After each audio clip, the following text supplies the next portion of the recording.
Bienvenidos de nuevo a otro episodio de Con Todo y Miedo.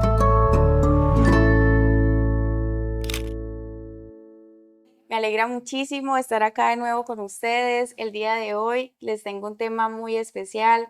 Vamos a hablar acerca de las relaciones, de relaciones de pareja, de relaciones familiares, de las relaciones con nuestras personas más cercanas.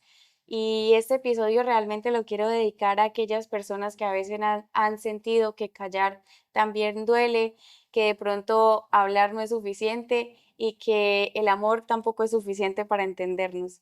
Para hablar de todo este tema que les mencioné anteriormente, les quiero presentar a Gerson. Él es psicólogo. También he tenido la oportunidad de atenderme en algunas ocasiones con él y me gustaría que de pronto tú nos hablaras más sobre tu experiencia profesional, sobre quién eres tú personalmente y qué te motivó a dedicarte a este área de la psicología. Valeria, primero que todo, le quiero agradecer por la invitación a este espacio de aprendizaje y un espacio para compartir experiencias.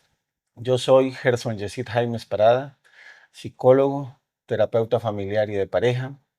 Hacia esta área está enfocada mi formación. Sobre esto me he especializado, he estudiado mis maestrías, mi doctorado en temas de conflictos. Y pues acá estoy para conversar un poco y poner sobre la mesa experiencias, aprendizajes y que podamos aprender un poco sobre estos temas. ¿Me puedes de pronto contar más por qué realmente te motivaste a estar en la área familiar? O sea, de pronto en tu formación como psicólogo, por qué precisamente esta área? Valeria, yo creo que eso fue un poco extraño. Extraño en la medida que yo estudié mi especialización en psicología clínica y de la salud. Y normalmente esas especialidades en clínica están enfocadas a un área o trabajan desde una perspectiva cognitiva. Y yo trabajé muchos años bajo esta visión, pero después me empecé a interesar por los temas de familia, pero no me imaginé que estos temas de familia se trabajaran bajo otra perspectiva o otro enfoque. Eso lo estudié en otra universidad. ¿Podemos mencionar nombres? Claro. En la Universidad Javeriana estudié la asesoría familiar. Entonces, cuando me fui a postular a esa universidad, pues me hicieron una pregunta muy básica y era, Gerson, ¿usted bajo qué perspectiva trabaja? ¿Bajo qué enfoque trabaja? Y yo dije cognitivo y básicamente me tocó firmar un compromiso de yo desaprendía un modelo para aprender uno nuevo. Y esto me abrió una puerta totalmente diferente para comprender el mundo de las relaciones humanas y es la perspectiva sistémica. Entonces, esto no es solo aplicable a parejas, sino cualquier tipo de relación. Y nosotros somos seres de relaciones. Y desde ahí el interés nació y creo que se ha mantenido y cada vez le veo mucho más la importancia a las relaciones que nosotros construimos, mantenemos, que normalmente hablamos de las más cercanas, que son pareja y familia, pero toda nuestra vida está llena de relaciones. Y desde ahí, pues bueno, estoy trabajando en la práctica clínica particular y pues soy un académico. Trabajo en una universidad acá de la región y a eso me dedico. Gracias a ti por aceptar mi invitación. Estoy muy segura de que nos vas a compartir mucho conocimiento y herramientas a todas las personas. Pues recordemos que acá estamos aprendiendo todos, Mm. no solo estaban aprendiendo ustedes que están allá detrás de la pantalla, sino yo también estoy acá aprendiendo con ustedes. Para la sesión de hoy te formulé algunas preguntas y me gustaría iniciar con una que me parece bastante curiosa y es, pues es cierto que en las relaciones más cercanas como la familia o la pareja, los conflictos en serio que a veces parecen inevitables. ¿Por qué cree usted que a veces discutimos más con las personas a quienes más queremos? Valeria, primero planteemos lo siguiente, y es que difícilmente nosotros podemos prevenir los conflictos. El conflicto es algo inherente al desarrollo de las personas, de la sociedad misma, del ser humano. Siempre que haya controversia, diferentes perspectivas, diferentes visiones, va a surgir un conflicto. Ahora, acá pasa algo curioso y es que a mayor cercanía, mayor probabilidad de que haya una contradicción y por ende mayor probabilidad de que surja un conflicto. Muchas veces no podemos evitar los conflictos, muchas otras tampoco hay que evitarlos. Creo que lo que hay que evitar es la violencia, que ya es el resultado del conflicto. Cuando se da el estallido del conflicto, viene la conducta violenta. Eh, Creo que si hay que prevenir, muchas veces son las conductas violentas, que vienen resultado de un conflicto. Pero lo podríamos plantear hasta como una fórmula. A mayor cercanía, a mayor frecuencia de interacción con la persona, pues hay una mayor probabilidad de que hayan conflictos. ¿Por qué? Porque hay un mayor intercambio de información. Yo siento que también por lo mismo uno se siente de pronto más expuesto y vulnerable porque ya no es simplemente como una persona que sea X y que no importe realmente lo que diga o de pronto sienta porque no nos afecta directamente, pero ya en ese tipo de relaciones muy cercanas llega a ser un poco más complejo de pronto porque ya no se trata solo de algo que no tiene importancia, sino que algo que pueda decir esa persona realmente Mm. nos pueda herir de alguna manera. Es que veámoslo de la siguiente manera, Valeria. Hay más información que se transmite. Bajo una perspectiva sistémica, no quiero pasarme de teórico, pero estoy parado en esa postura, es que la comunicación es la relación misma. Y, y cuando se da mayor cercanía, pues hay mayor comunicación, mayor información que se transmite. Y cuando hay mayor información que yo recibo y que usted recibe de mi parte, pues va a aumentarse la probabilidad de que haya una contradicción. Creo que aquí el mito que debemos romper para quienes nos ven o nos escuchan hoy es percibir un conflicto como algo nocivo, percibir un conflicto como algo malo o un conflicto como sinónimo de disfunción. Por ejemplo, si hablamos de familias y parejas, ¿no? ¿Y tú qué opinas acerca de eso, de que, o sea, lo que te mencioné acerca de que de pronto nos sentimos más vulnerables con la persona? O sea, y por eso lo que llega a decir nos puede herir más. O sea, ¿crees que sea un tema de herir o simplemente un tema de falta de comunicación? Voy a retomar el término de falta de comunicación. Eso no existe. Siempre hay comunicación. La no comunicación no existe. Entonces, así yo me calle, siempre va a haber información que se transmite o hay mensajes que se transmiten. Se me fue la última pregunta que usted me dijo. Por herir, porque nos hieren, porque puede ser más vulnerable Ok, o porque la persona tiene falta de comunicación. ok. No es comunicación. Mm, mm. Sí, estábamos hablando Ujú. de que la no comunicación no existe. Es que al haber mayor interacción, mayor conocimiento con la otra persona, es como si los límites, las fronteras a esos límites se corrieran. Es como quitarme la máscara, es como darme a conocer. Sí. Y cuando eso sucede es mostrar esa parte más íntima, eso que no conoce todo el mundo, eso que yo no le permito conocer a todo el mundo, pero que esas personas cercanas sí la perciben. Y eso es algo bueno, pero también es un riesgo. Es un riesgo porque estoy sujeto a ser tocado, y no estoy hablando de lo físico, estoy sujeto a daño o a una contradicción. Y de ahí al tema inicial, pues un conflicto, ¿no? ¿Tú qué opinas acerca de que muchas veces, ya hablando de literal falta de comunicación, evitamos hablar de lo que nos molesta pensando que así se calma la situación? Mm. Pues, ¿tú qué crees, cuáles señales crees que nos indican que estamos evitando un conflicto importante? Es que pasa algo, Valeria. Ahí hay varias cosas que analizar. Primero, que cuando se va a comunicar, hay que tener en cuenta el escenario para comunicar. Yo no siempre estoy en la mejor actitud y ni siempre es el mejor momento y tiempo para poder conversar o para poder comunicar.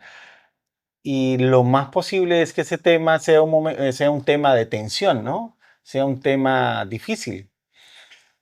Yo le podría decir que no todos los espacios son idóneos para conversar.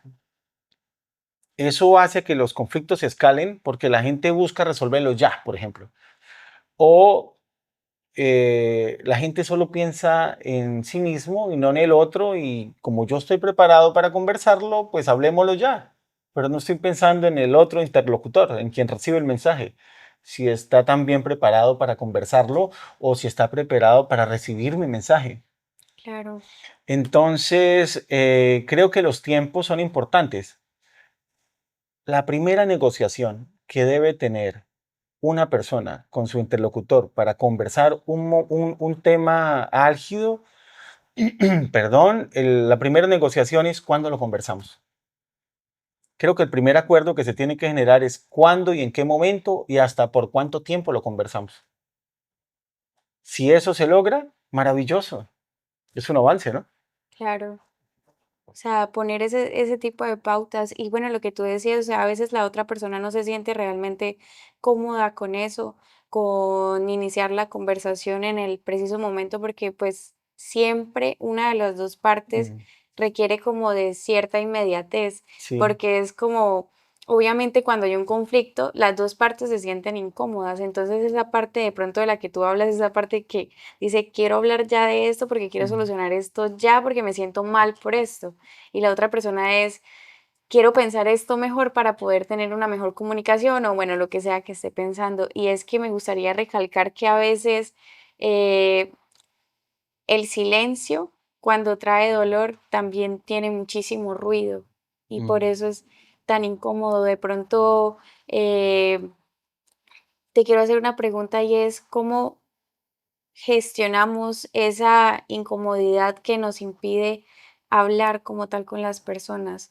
¿Qué herramientas podríamos utilizar para saber que dejar de hablar no es evitar algo, sino guardarse muchas otras cosas que en cualquier momento podrían llegar a estallar? Yo creo que hay algo importante y es que usted lo menciona y son los silencios. Mm, Muchas veces no estamos acostumbrados a utilizar los silencios en una conversación. Nos acostumbramos al ruido.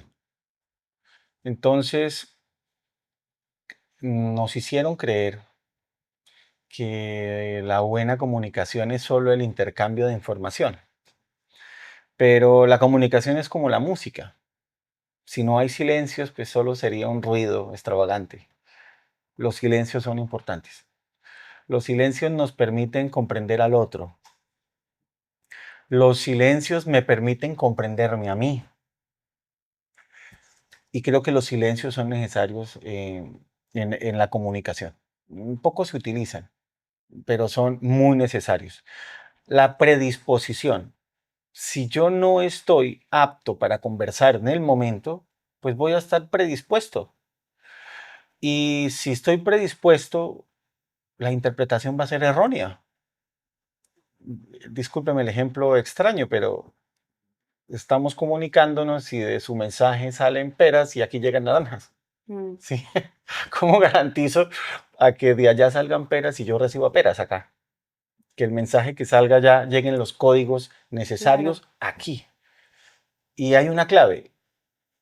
Y yo estoy pensando, cuando conversamos de esto, en la pragmática de la comunicación. Eso es una teoría sistémica y es básicamente se enfoca en el efecto que genera la comunicación en el otro. Y desde ahí hay una clave importantísima y es, antes de comunicar, enfóquese en la relación. Que haya una buena relación, porque si hay buena relación va a garantizar que los códigos lleguen. claro. Si no hay una buena relación, los códigos se tergiversan, se malinterpretan y llega información errónea al otro. Y por eso a veces vemos en consulta o vemos en la cotidianidad o que la gente nos comenta que intenta decir cosas y es como si usted hablara en chino.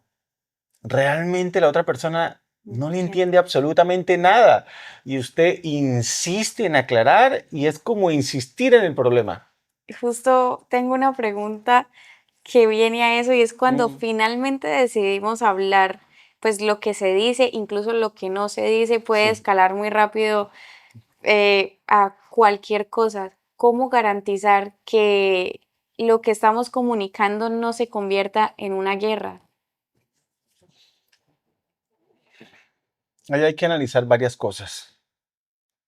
Primero que debo aprender a darle lectura eh, al escenario del conflicto. Yo debo aprender a darle lectura y a identificar cuando el conflicto se empieza a escalar como una cuerda de un instrumento. Cuando la cuerda se tensa, el sonido se agudiza. Pasa igual en las relaciones. Cuando la relación se pone tensa, el tono se sube. Entonces es un tema de estatus, de poder. Mm. Y lo que hay es una confrontación de poderes. Y la manera más rápida para yo establecer el control, pues es la conducta violenta, la imposición o el grito.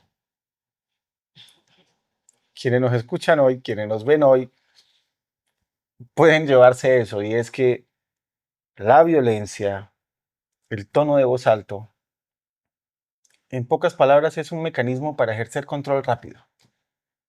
¿Y usted considera que hay formas sanas de pelear? Yo creo que hay formas sanas de comunicar. Eh, Creo que la, lo que llamamos pelear es, creo que es evitable llegar a no generarse discusiones, por ejemplo, en una relación, ¿sí? Pero cuando usted me dice pelear, yo ya me imagino un conflicto escalado. Mm. Yo creo que en ese escenario, cualquier tipo de comunicación que se dé, hay una gran probabilidad que no funcione. Y no porque me lo imagine, sino porque la misma teoría lo propone. Y estoy pensando en Galtung y su teoría del conflicto. Y básicamente él establece una escala dentro de los conflictos y establece unas características. Y una de sus características es que a medida que el conflicto se escala, a medida que el conflicto sube, se individualiza, se deshumaniza. Y cuando se individualiza y se deshumaniza, yo dejo de pensar en el otro. Y cuando dejo de pensar en el otro, solo yo me siento como el afectado y ya no percibo el daño que le ejerzo al otro. Si lo vemos desde esa perspectiva, yo le diría, eso ya hay que evitarlo. Ahí, esa comunicación hay que pararla. Ese escenario, de ahí, ¿cuál es el objetivo? Que él entienda X o Y cosas. No, ese objetivo ya no se va a cumplir. Ese no es un escenario apto para tener una comunicación sana, respetuosa, responsable y funcional. Mi respuesta sería, no, ese escenario hay que evitarlo. A toda costa. Y ahorita que usted me mencionaba algo que me parece muy curioso y es precisamente que hay que evitar escalar a tal punto las discusiones. Pero pues si bien es cierto, hay ciertas parejas que repiten pues por lo mismo que ya están, ya normalizaron tanto Mm. como esas conductas dentro de la relación, parejas que callan, parejas que explotan, que se dicen cosas de pronto muy hirientes. La pregunta es la siguiente: ¿cuándo una pareja necesita ayuda externa como terapia o meditación? Cuando usted me hace esa pregunta, Valeria, me lleva a pensar en cantidad de pacientes que llegan al consultorio y lo primero que dicen es, "Mm, yo no creo en esto porque yo puedo resolver mis cosas. Siempre he creído que puedo resolver mis problemas. Vengo a esta sesión porque mi pareja o mi esposa o mi esposo o quien sea me dijo que viniera. Y mi respuesta es la siguiente y se la voy a compartir. y es que eso que dicen ellos o ellas, pues tiene toda lógica y tiene toda razón. Y es que las personas tienen todas las capacidades y todos los recursos para resolver sus conflictos, sus problemas. Pero resulta y pasa que hay ciertas circunstancias, hay ciertos eventos que nos encontramos o que nos presentan en nuestras vidas que superan nuestras capacidades. Y cuando el evento supera mis capacidades, llamémoslo a ese evento crisis, pues esos intentos fallidos de resolver lo que hace es agravar la problemática. Y esto se lo digo pensando en algo que nosotros en terapia sistémica llamamos como las soluciones intentadas. Que las soluciones intentadas son esas alternativas de solución que usted hace y que no le funcionan. ¿Por qué? Porque esas alternativas de solución vienen acopladas, amoldadas, huelen al problema, vienen ajustadas al mismo problema. Es como cuando nosotros estamos en plena crisis e intento yo plantear alternativas de solución y vemos que posiblemente no funcionan porque vienen alternativas generadas con presión, con X o Y necesidad y pues su efectividad es muy poca. A veces cuando estamos en esas discusiones, como usted lo mencionaba antes, lo que queremos es básicamente el poder, o sea, Mm, ganar la discusión. ganar. Yo tengo la razón. Entonces ahí entra otro tema y es cómo podemos realmente diferenciar entre discusiones intensas Mm. y estar en una relación tóxica. Discusiones intensas y una relación tóxica. Hablemos del último, relaciones tóxicas. Una relación tóxica podemos entenderla como aquella relación en la cual los límites se violentan, se transgreden, sí se establecen límites, pero son difusos, fácilmente se transgreden, que hay una afectación física, psicológica, emocional.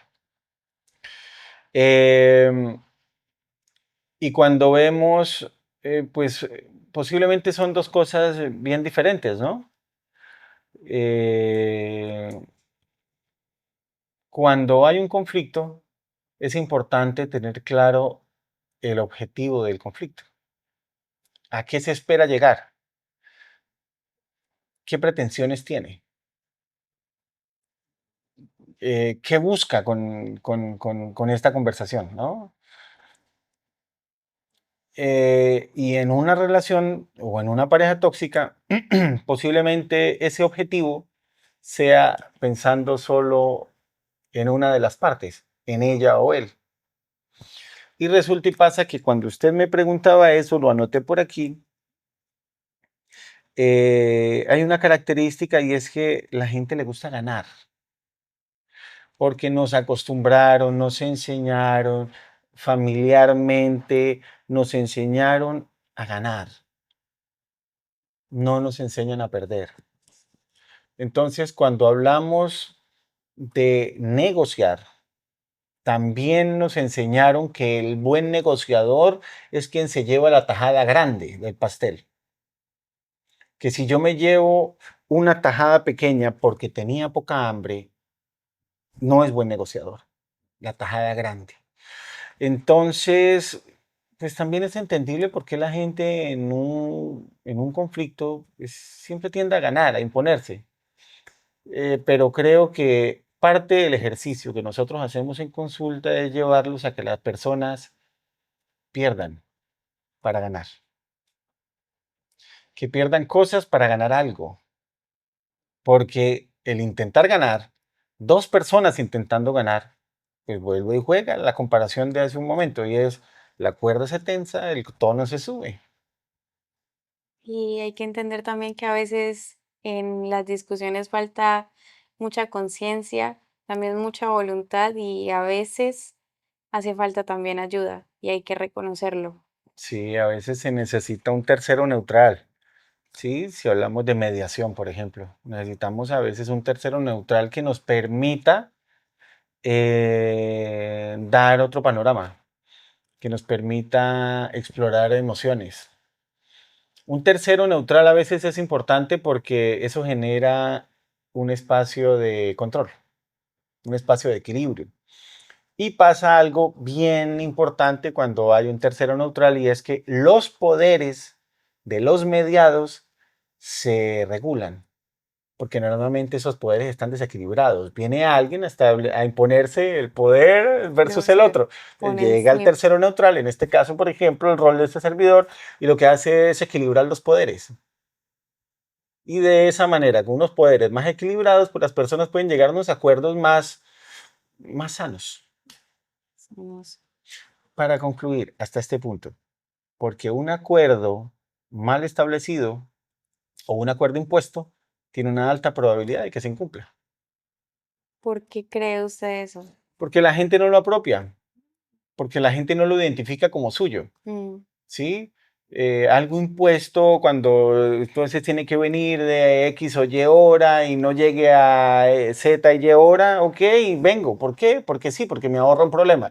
Pero quiero llegar a esa hora, no, no quiero llegar a esa hora. Me interesa llegar a otra, ¿por qué? Porque la rumba estaba buena, porque el plan estaba sabroso con mis amigos, etcétera. Entonces, no lo identifico como mío, porque el acuerdo, para que se cumpla, la persona tiene que incorporarlo, la persona tiene que verse representada en ese acuerdo. Se lo pregunté porque pensé exactamente lo mismo, pero quería saber por qué lo decía. Mm. Porque es cierto, o sea, es muy difícil. A veces las personas hacen cosas precisamente por miedo, miedo a las discusiones, o apropian cosas por miedo como al mismo conflicto, pero realmente no lo toman como suyo. O Mm. sea, dicen, bueno, eso no es mío, lo voy a hacer como porque sí. O sea, como cuando uno lo regañaban de chiquito y era como que yo quiero pintar las paredes, pero no lo Sí. voy a hacer porque es que si lo hago, me van a regañar, me van a pegar. Ese es otro tema, Valeria, y es que la gente evita los conflictos, ¿sí? Y pasa algo curioso y es que hay una creencia en torno a eso y es que si yo no discuto y que si en mi relación no hay conflictos es porque todo marcha bien. Y resulta y pasa que no necesariamente. Hay casos donde las parejas no presentan conflicto y cuando se dan cuenta es que terminaron. Entonces, yo siempre he planteado que la presencia del conflicto no es sinónimo de disfunción y la ausencia de conflicto pues tampoco es sinónimo de función. Bueno, eso me parece súper extraño, ¿no? Pero ¿usted cree que eso se da es por estar ignorando constantemente? ¿O esa ausencia de conflicto a qué se puede deber? Pues dependiendo de su experiencia. Pues yo creo que eso es multicausal. Pueden haber múltiples variables y de esas múltiples podrían mencionar, por ejemplo, em, que flexibilizan todo. Mm, ¿Sí? Entonces hay algo que yo no comparto, hay algo que no me gusta, pero entrar en el desgaste de un conflicto, entonces, ok, yo lo hago. Entonces, posiblemente una de las partes flexibilice tanto que llega el momento en que eso mismo genera tensión. mm, que ya no hay más de dónde estirar. Sí, es bien curioso. Y bueno, ya hablamos bastante de parejas y ese también Mm, es un episodio de familia. ok. Entonces me gustaría hablar acerca de esa tensión que a veces se siente en la casa. De pronto hay casas en Mm, las que no se grita, casas en las que no hay un conflicto realmente visible, pero siempre se tiene esa sensación como de que uno siempre tiene que ir caminando en punticas, incluso con su propia familia. Cómo mejorar la comunicación con las personas que conviven cercanas a nosotros, pero que en algún punto de la vida nos dijeron mm. es que usted no puede decir nada porque yo soy su autoridad y de ahí partimos. Cómo eh, aprender a comunicarnos y rompiendo límites que nos impusieron desde pequeños. Valeria, esto, ya que hablamos de familia, y usted habla de familia, comunicación y relaciones familiares, tengamos en cuenta que en la familia siempre hay crisis. Crisis normativas, o sea, crisis esperadas. Y estas crisis se generan producto del tránsito de las familias por esos cambios y ciclo vital de la familia misma.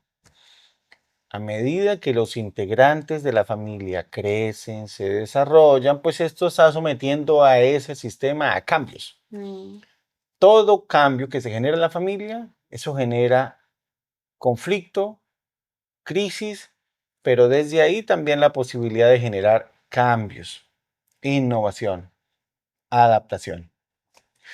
Em, la comunicación a nivel familiar es un componente bien importante porque la familia no es cualquier cosa. mm. La familia es ese primer escenario en el cual nosotros interactuamos, socializamos y se espera que sea esa red de apoyo primaria, porque en muchos casos deja de ser una red de apoyo y pasa a ser un factor estresor. Nosotros, como sistémicos, lo que vemos a la familia es como una unidad, como uno solo. Que es una gran diferencia, por cierto, a una terapia individual, a una terapia familiar o a una terapia de pareja. Nosotros también trabajamos con uno y es un sistema, ya sea conyugal o ya sea familiar. Y eh, el síntoma también es tomado como uno. Lo que pasa es que el síntoma se manifiesta en alguien. En la familia ese síntoma se manifiesta en una persona. Por ejemplo, el adolescente conflictivo. Entonces llega la familia o los padres muy preocupados porque su hijo es diferente. Su hijo ahora confronta, su hijo es conflictivo, no acata las normas, etcétera. Quiere salir y llegar a horas ya no establecidas por esas normas. Eh, Podríamos identificar eso como el síntoma. El síntoma no es del adolescente. La familia, o sea, todos son copartícipes de ese síntoma. Y si nosotros analizamos ese síntoma que se presenta en la familia, pues lo podemos entender como un intento fallido de adaptación. Ahora que me hablas de adolescente, precisamente tenía una pregunta para eso Mm. y es cómo poder comunicarnos con una persona que parece tener una barrera emocional. Clave importante, Valeria, enfocarse en la relación. Intentar comunicar cuando no hay buena relación no va a funcionar. Si yo puedo entender la óptica del otro, si yo en algún momento me quito los lentes, mis lentes, y me pongo unos lentes que yo pueda ver la perspectiva del otro, lo que le sucede, la situación que está atravesando, que para mí no es un problema, porque estoy pensando desde mi óptica, estoy viendo desde mi óptica. Pero si veo desde la óptica de un muchacho de 14, 15 años, eso que para mí no es un problema, para él es un problema gravísimo. Mm, Pero si yo puedo entender, si yo puedo comprender lo que sucede, si entiendo que ese adolescente habla en otros códigos, habla en otro lenguaje, en otros términos. Y si puedo entender el porqué de la conducta, lo más posible es que yo pueda establecer un canal de comunicación diferente. Ahora, también yo debo tener bien claro, Valeria, y es cuál es el objetivo de la comunicación. Y yo le daría una recomendación a los que nos escuchan o nos ven. Y es no comuniquen para convencer, mucho menos a un adolescente. Mejor entiéndanle y basado en lo que entienden, comuniquen, porque la mayoría de padres hablan es para convencer. Y lo más posible es que pues, no se dé en ese momento en una conversación de 20 y 30 minutos y eso termina en un conflicto, en un problema peor. Hablar para entender, no hablar para convencer. aparte de que en ese momento hablando de adolescentes, me recuerdo mucho a mí, y es que uno siente que ya tiene muchas cosas establecidas como para que alguien en este caso una figura de autoridad, llegue a decirte, no, Mm. es que todo lo que tú construiste está mal y tienes que adoptar es esto. Y es bien complejo porque ahí mismo pasa eso de que uno no se siente entendido y por eso mismo está como esa barrera emocional. Valeria, ¿usted usted cree que estaría pasando lo siguiente? Y me refiero a esto. Está el adolescente creciendo en su familia, ¿sí? Ujú, Se viene desarrollando, hay cambios físicos, psicológicos, cognitivos, en fin. Y resulta y pasa que cuando ese muchacho tenía 9, 10 años, las normas y las reglas en casa eran otros. claro, El muchacho le decían traiga el control y él decía ya mismo. Pero llega a los 15 y le dicen traiga el control y ya pregunta por qué. El papá se disgusta. Yo tengo una hipótesis. Puede ser que los papás sigan manteniendo las mismas reglas y las mismas normas de cuando ese muchacho tenía 10, pero ahora que tiene 15 y 16. Yo siempre he pensado que esas reglas hay que actualizarlas de acorde a que la etapa del desarrollo del muchacho va avanzando. A veces se quedan ahí, estancadas, porque funcionaban en el momento. Y sí, claro. era válido, funcionaba en el momento, pero ahora es otro momento. Y eso es una tarea permanente. La tarea de la crianza y las relaciones es una tarea constante, es una tarea permanente, que hay que ir incluyendo nuevos mensajes, nuevos códigos, nuevas reglas, nuevas normas, porque lo preocupante es que nos quedemos nosotros estáticos. Todo el mundo cambia a nuestro alrededor y nosotros con las mismas reglas, Claro, con la misma dinámica. Peligroso. sí. Bueno, eso es cierto, la verdad no lo había pensado, porque hay ciertas cosas que tomamos como tradicionales de alguna forma, incluso las reglas que es tan difícil, parecen casi inamovibles, pero Mm. pues es muy necesario, porque pues así mismo como las personas van creciendo, las relaciones también van cambiando, pues esas mismas reglas que se establecieron en un momento puede que ya no funcionen, y eso está bien, y Uy, de y ahí se usted, tienen que encontrar cosas nuevas. total, y usted lo ve planteado en las familias como en esta casa las cosas siempre se han hecho así. O en mi familia las cosas se han hecho de esta manera, pero espéreme, ¿pero por qué? Se hacían de esa manera en esos tiempos y en estos momentos, pero estamos en otros momentos y en otros tiempos. Por eso digo que el cuestionarse también es súper importante, o sea, incluso si no fuera por eso, de pronto no tendríamos como Mm. tanta claridad en tantos aspectos que tenemos ahora. Alguien Total. llegó y cuestionó a alguien y le dijo, pero, oiga, sí, yo sé que esto se ha hecho por mucho tiempo, pero ¿por qué? Y ahí, de ahí Sí. vienen los cambios y puede, obviamente, así mismo como los padres no pueden llegarle a imponer a un adolescente lo que ellos creen, pues también es trabajo importante de que el adolescente también pueda eh, empatizar de pronto con esa situación, porque si hay Mm. un choque de las dos partes, pues ninguna de las dos se va a Sí. entender nunca. Es que el choque, Valeria, el choque, la tensión, el síntoma que se genera en ese sistema familiar, ese es la muestra de que algo no está marchando bien. Mm, La tensión es generada por el intento fallido de control, el intento fallido de regulación y de establecer una estabilidad y un equilibrio propio. Porque la familia siempre va a estar en búsqueda de un equilibrio, eso es innato. La misma dinámica de la relación va a estar buscando un equilibrio. Y la búsqueda de ese equilibrio lo que hace es imponer, pero la imposición, pues no siempre es la mejor manera, ¿no? Es la más fácil. Yo grande, usted pequeño, yo papá, usted hijo, de esta manera. ujú. Sí, pero espéreme, pero ¿por qué no comunicamos? ¿Por qué no conversamos? ¿Por qué no escuchamos las partes y luego tomamos decisiones? En Listo. fin. Ahora, herramientas reales. Mm. ¿Qué cosas, qué herramientas nos recomienda para evitar escalar el conflicto a algo más grave? Técnicas, herramientas. Bueno, Valeria, vamos a hablar de lo siguiente. Primero, en el transcurso de nuestra conversación, hablamos de muchas estrategias que podemos utilizar, ¿sí? De los silencios, de romper los mitos sobre, o las creencias o los temores sobre los conflictos.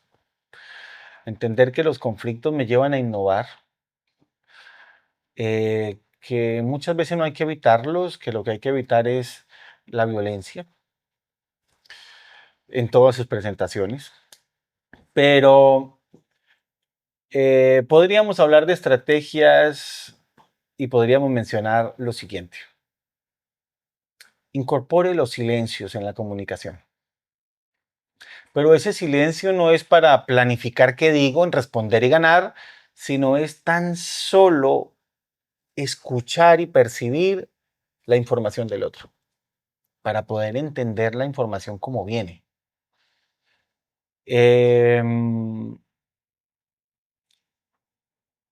Hablar es facilísimo, pero hablar en conversaciones incómodas no tanto. Yo diría, no se arriesguen a improvisar. Las conversaciones, las conversaciones incómodas hay que planificarlas, hay que organizarlas. No me refiero a un guión, a un monólogo, sino me refiero al momento, el lugar y sí, lo que yo voy a decir. Porque en una conversación incómoda, pues yo puedo dañar al otro, puedo agredirlo, puedo afectarlo. Hay una delgada línea que atravieso muy fácilmente y puedo generar daño en el otro. Yo les quisiera recomendar también que no se enfoquen en lo digital simplemente, o sea, en lo verbal. Enfóquense también en lo analógico, o sea, en lo relacional, en lo no verbal, en lo que se hace, en la relación misma, en las conductas, en las posturas, en las actitudes, porque la no comunicación no existe, todo comunica. Volviendo al ejemplo del adolescente, la pregunta sería, es más, para que la aprendan, si esa conducta tuviera voz, ¿qué nos diría? Y ahí se genera una cantidad de relatos cuando la gente dice, es que me escribe y no me responde. Oh, pues todo comunica con la conducta. Es que mi hijo no me hace caso a las instrucciones que le doy sobre el colegio y la casa. Oh, pues toda conducta comunica. Mi hijo se encierra en su cuarto y no me habla. Todo comunica. Mi pareja no me quiere ver. Todo comunica. Discutimos y se va del cuarto y duerme en el segundo piso. Todo comunica. La pregunta es, ¿qué comunicamos con ello? ¿Qué queremos comunicar con ello? Y ahí se abre una puerta de información importante que normalmente verbalmente no se dice y no se hace. Que ignoramos bastante. Sí, escríbalo. Yo creo que hay que escribirlo. A veces hay que escribir lo que yo pienso de la otra persona o lo que le voy a decir a la otra persona. Y esa escritura será tan privada, Valeria, que se vale con todo el léxico y como usted lo quiera decir, de la manera más limpia. Escríbala. Y usted lo lee y se va a dar cuenta que posiblemente esa escritura inicial no pensó en la otra persona. Si yo le digo esto, ¿escala el conflicto? Mm, Posiblemente. Ah, pero espéreme que no lo hemos dicho. Entonces vengo, lo tacho, lo mejoro, lo pulo. ¿Y cómo le digo esto mismo? Pero pensando en el otro que no transgrede, violente, etcétera. Lo corrijo, lo pulo, hágalo cuantas veces quiera. Y cuando lo sintetice y que usted diga sí, no estoy omitiendo nada de lo que yo siento, de lo que creo, de lo que quiero decir, pero esto es una manera responsable, respetuosa de decirlo. No estoy omitiendo nada. Pues comuníquelo. Ese sí es el momento de comunicar. Esa es una buena estrategia. mucho. Ahora, hablamos de negociación. Como estrategia, no se enfoquen a establecer grandes acuerdos. Que el primer acuerdo sea en qué momento conversan, en qué escenario conversan y en cuánto tiempo conversan. Que ese sea el primer acuerdo. Y hay una clave bien importante, Valeria, y es que en momentos de tensión mejor comuniquen lo que sienten, cómo perciben la situación, pero no se enfoquen en establecer acuerdos, porque a veces las personas son un poco, ¿cómo le podríamos llamar? Sí, como cuando son muy flexibles. cuando las personas están muy dadas a decir todo así, todo que sí. Por ejemplo, un caso donde una persona fue infiel. Ujú. Se genera la tensión, no terminan la relación, pero conversan y llegan a acuerdos y lo más posible es que esa persona todo le diga que sí, es accesible a todo. ¿Qué hay que hacer? Todo sí. Entonces, no se enfoquen en establecer tantos acuerdos. Enfóquense mejor en comunicar, entender y que se genere una dinámica de relación un poco diferente. Eso Pequeños, recomendaría. pequeños acuerdos que realmente sí funcionen. Sí. Bueno, yo le iba a decir Mm, que esa técnica me parece muy chévere. O sea, obviamente uno no llega a pensar en algo así porque normalmente cuando uno tiene algo muy guardado es como, "Pues, yo lo necesito sacar como venga". sí. Y incluso hay memes que dicen que uno se está bañando y uno piensa en la discusión y es como, hubiera dicho esto, Mm, hubiera hecho esto. Y es chévere porque básicamente eso como que te permite tener esa discusión en tu cabeza para evitar que luego te arrepientas de lo que dijiste o no dijiste. Y mm. es bonito, pues puede verse tal vez un poquito controlador, pero es bonito como planificar ciertas cosas para evitar hacer daño hacia la otra parte, incluso hacia uno mismo, porque Sí, cuando uno dice cosas que hieren al otro, pues uno de alguna u otra forma llega como a desconocerse por eso mismo y así evitamos hacer daño de ambas partes, sin decepcionarnos de nosotros mismos por lo hirientes que podemos ujú, llegar a ser y sin herir al otro por lo difícil que puede llegar a ser lo que van a escuchar. sí. Y de igual manera, sí mantiene usted la línea de la comunicación y permanece el mensaje natural. Yo lo que le quería decir era una inconformidad en torno a esto, por ejemplo, y lo planteó, se lo comunicó, se lo dijo, pero de manera responsable. Y finalmente, pues no todos los vínculos van a cambiar solo porque uno cambie. O sea, realmente es un trabajo eh, personal antes que de pareja, o bueno, así lo considero yo. Y es qué pasa cuando la familia o la pareja no cambia y cómo lidiar con eso sin perderse a uno mismo en el proceso. Mm, Valeria, a veces somos tan exigentes y tenemos una valoración de cambio, pero rígida, rigurosa, grande. Si lo viéramos en porcentaje, quiero el mayor porcentaje de cambio, pero creo que podríamos valorar los pequeños porcentajes de cambio. Yo tengo una opinión un poco diferente. Cuando hablamos de relación, uno más uno es tres. Uno, dos y el tercero la relación. Quiere decir que ese tercero lo construimos nosotros.